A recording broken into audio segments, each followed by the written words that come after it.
Los cilios son pequeños organelos en forma de filamentos, formados por 9 paquetes de microtúbulos externos y un par en posición central, constituidos todos por tubulina. Se presentan en las membranas de los protozoarios y en el epitelio ciliado de las vías respiratorias superiores de los mamíferos. Sirven para la locomoción de los microorganismos ciliados, para la movilización de materiales en órganos animales superiores como el intestino, la tráquea, bronquios, etc. En protozoarios para la captura del alimento. Los cilios son expansiones celulares de unos 0.25 micras de diámetro y unos 10 a 15 micras de longitud que aparecen en las células animales y en algunos protozoos. Suelen disponerse densamente empaquetados a modo de césped en las superficies libres de numerosas células, como las que forman los epitelios de los tractos respiratorios, de los conductos del aparato reproductor femenino, de mamíferos o las branquias de los peces y bivalvos. Son estructuras que pueden moverse y su principal misión es la de desplazar fluidos, como ocurre con el mucus del tracto respiratorio, pero también empujan al óvulo a lo largo de las trompas de falopio hasta el útero o mueven el agua alrededor de las branquias. Los cilios son cortos y numerosos. Su estructura consta del tallo, zona de transición, porción interna que comprende el corpúsculo basal y las raíces ciliares. El tallo está rodeado por la membrana plasmática. En su interior hay 2 microtúbulos centrales y 9 pares de microtúbulos dispuestos circularmente. A este conjunto de los dobletes y los microtúbulos centrales se llama axones. La zona de transición es la zona del cilio localizada a la altura de la membrana plasmática. En esta zona se irrumpen el par central de microtúbulos y aparece la placa basal. El corpúsculo basal es la estructura que origina y mantiene el cilio.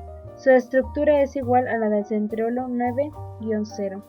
En la base del corpúsculo basal aparece una estructura en forma de rueda de carro, compuesta de una masa central y radios dirigidos cara a los tripletes.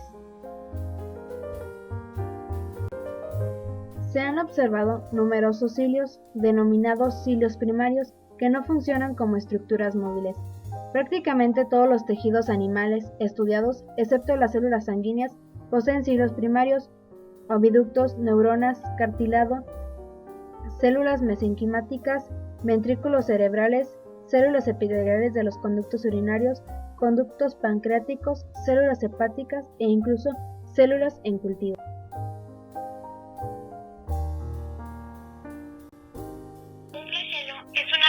Movible con forma de látigo presente en muchos organismos unicelulares y en algunas células de organismos pluricelulares. Los flagelos son usados para el movimiento, aunque algunos organismos pueden utilizarlos para otras funciones. Existen 3 tipos de flagelos: eucarióticos, bacterianos y arqueanos. De hecho, en cada uno de estos 3 dominios biológicos, los flagelos son completamente diferentes, tanto en estructura como en origen evolutivo. La única característica común entre los 3 tipos de flagelos es su apariencia superficial. Flagelo eucariota. Los flagelos de eucaria, aquellos de las células de protistas, animales y plantas, son proyecciones celulares que van generando un movimiento helicoidal. Son estructuras poco numerosas, 1 o 2 por célula. Eucariotas, junto con los cilios, constituyen un grupo de estructuras conocidas como undulipodios. Su estructura es esencialmente la misma, pero el flagelo generalmente se complica con otros elementos añadidos. Resulta más grueso y más largo. Esencialmente, la estructura del flagelo es una forma cilíndrica de diámetro uniforme en toda su longitud, con una terminación redondeada semiesférica. Su núcleo es un cilindro de 9 dobletes de microtúbulos que rodean a otros 2 centrales. Esta estructura 9 más 2 se denomina axonema. Este núcleo se encuentra cubierto por la membrana plasmática, a fin de que el interior del flagelo sea accesible al citoplasma de la célula. En la base del flagelo eucariota se encuentra un cuerpo basal, también denominado cinetosoma, que es el centro de organización de microtúbulos para los microtúbulos flagelares, de alrededor de 500 nanómetros de largo. Los cuerpos basales son estructuralmente idénticos a los centriolos. Disposición de los flagelos. Los diferentes tipos de disposición de los flagelos bacterianos son A. monótrico, B. lofótrico, C. anfítrico y D. perítrico. Distintas especies de bacterias tienen diferente número y localización de los flagelos. Las bacterias monótricas presentan un solo flagelo. Las bacterias lofótricas tienen múltiples flagelos situados en el mismo punto. Las bacterias anfítricas tienen un solo flagelo en cada uno de los dos extremos opuestos. Las bacterias perítricas tienen flagelos que se proyectan en todas las direcciones. En algunas bacterias, los flagelos se organizan fuera de la célula, enroscándose helicoidalmente unos con otros para formar una gruesa estructura denominada fascículo. Enfermedades relacionadas con el cilio. Defectos ciliares pueden conducir a una serie de enfermedades humanas. Las mutaciones genéticas que comprometen el buen funcionamiento de los cilios, ciliopatías, pueden causar enfermedades crónicas como la disnea ciliar primaria, nefroptisis o síndrome de Sinus-Looking. Además, un defecto cilio primario de las células tubulares renales puede conducir a la enfermedad poliquística del riñón.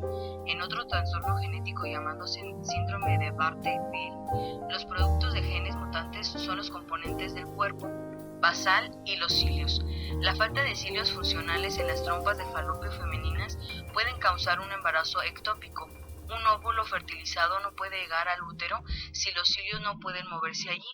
En tal caso, el óvulo es implantada en las trompas de falopio, causando un embarazo ectópico.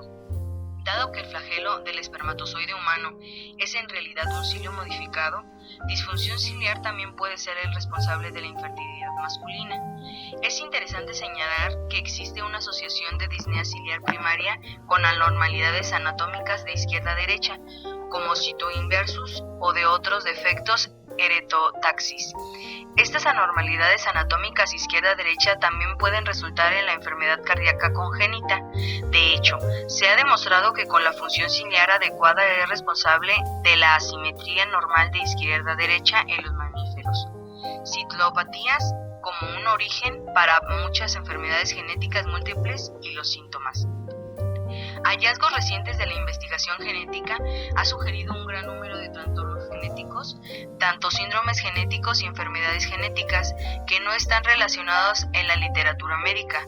Puede ser un hecho muy relacionado en la causa de gran diversidad de un conjunto de síntomas médicos que sean clínicamente visibles en el trastorno. Estos están agrupados como una clase emergente de enfermedades llamadas ciliopatías. La causa subyacente, que puede ser un mecanismo molecular disfuncional en las estructuras de los cilios primarios, orgánulos que están presentes en muchos diversos tipos de células en todo el cuerpo humano. Defecto cilia afecta adversamente numerosas vías de la señalación críticas del desarrollo indispensables. A continuación, veremos algunas de las enfermedades causadas por los cilios. Situs inversos. La posición de las vísceras entre el lado derecho e izquierdo del cuerpo están invertidas. Síndrome de Carte-Jenner. Presente en esta anomalía, así como también infecciones respiratorias recurrentes e infertilidad en los varones. Este síndrome causa infertilidad por inmovilidad del espermatozoide, que presenta anormalidad de la anoxemia a expensas de alternaciones de la deinemia proteína motora, microtúbulos centrales o estructuras radiales. Por la anormalidad de los cilios del sistema respiratorio, tienen dificultad para moverse las bacterias y los detrivirus en enfermedades respiratorias. También existe otra enfermedad, como pueden ser los cilios de las células renales. Cilios primarios funcionan como antenas que detectan propiedades químicas y mecánicas de los líquidos en que se proyectan. Las policistinas son proteínas de los cilios de las células epiteliales renales. Cuando aparecen mutaciones en los genes PKD1 y PKD2, se desarrolla la enfermedad poliquística. Hipótesis: anormalidad flujo de líquidos por el cilio. Altera el flujo de calcio, produciendo una proliferación de células epiteliales. También hay otro síndrome conocido como Bardet-Biedl ocurre por mutaciones de genes que invierten el semblaje de cuerpos basales en los cilios. Se caracteriza por anormalidades como polidactilia, situs inversos, obesidad, enfermedad renal y defectos cardíacos, entre otros. Esta variedad resalta la importancia de los cuerpos basales y cilios en el desarrollo de los órganos, cuya investigación fue gracias a estudios del alga verde.